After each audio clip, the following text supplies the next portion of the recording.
থেমে থেমে বিস্ফোরণ কেড়ে নিয়েছে ইউক্রেনের লভিভ শহরের মানুষের ঘুম।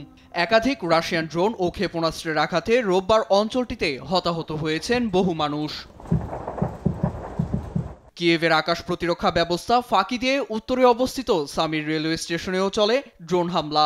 বেসামরিকদের লক্ষ্য করে পরিকল্পিতভাবে মস্কো আগ্রাসন চালাচ্ছে এমন অভিযোগ পররাষ্ট্রমন্ত্রী আন্দ্রি সিবিহার। গণপরিবহনে নৃশংস হামলাকে সন্ত্রাসী কর্মকাণ্ড বলে আখ্যা দেন ইউক্রেনের প্রেসিডেন্ট ভলোদিমির জেলেনস্কি।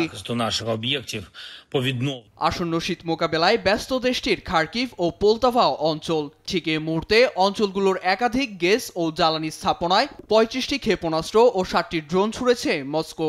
এতে বিদ্যুৎ বিচ্ছিন্ন হয়ে পড়েছে অন্তত ৭৫,০০০ মানুষ। হামলায় ক্ষতিগ্রস্ত এসব কাঠামো পুনর্নির্মাণ শেষে ব্যবহারযোগ্য করে তোলা কঠিন, জানান জেলেনস্কি। সামরিক বাহিনী ও জ্বালানি বিষয়ক কর্মকর্তাদের সঙ্গে জরুরি আলোচনা হয়েছে। বিভিন্ন কাঠামো ধ্বংস ও মানুষ হত্যায় মেতেছে রাশিয়া। আমাদের প্রতিরক্ষা বিভাগ আগ্রাসন মোকাবেলায় সর্বোচ্চ চেষ্টা চালাচ্ছে। এদিকে শিগগিরই ইউক্রেনের অস্ত্র ভাণ্ডারে যুক্ত হচ্ছে মার্কিন দূরপাল্লার টমাহক ক্ষেপণাস্ত্র।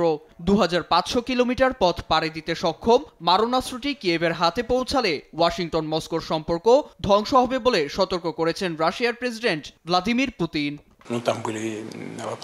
ওয়াশিংটন টমাহকের মতো দূরপাল্লার ক্ষেপণাস্ত্র সরবরাহ করতে চায়। আমি মনে করিয়ে দিতে চাই, এটি দুদেশের সম্পর্ক ধ্বংস করবে অথবা সম্পর্ক উন্নয়নের ইতিবাচক দিকগুলো ধ্বংস করবে।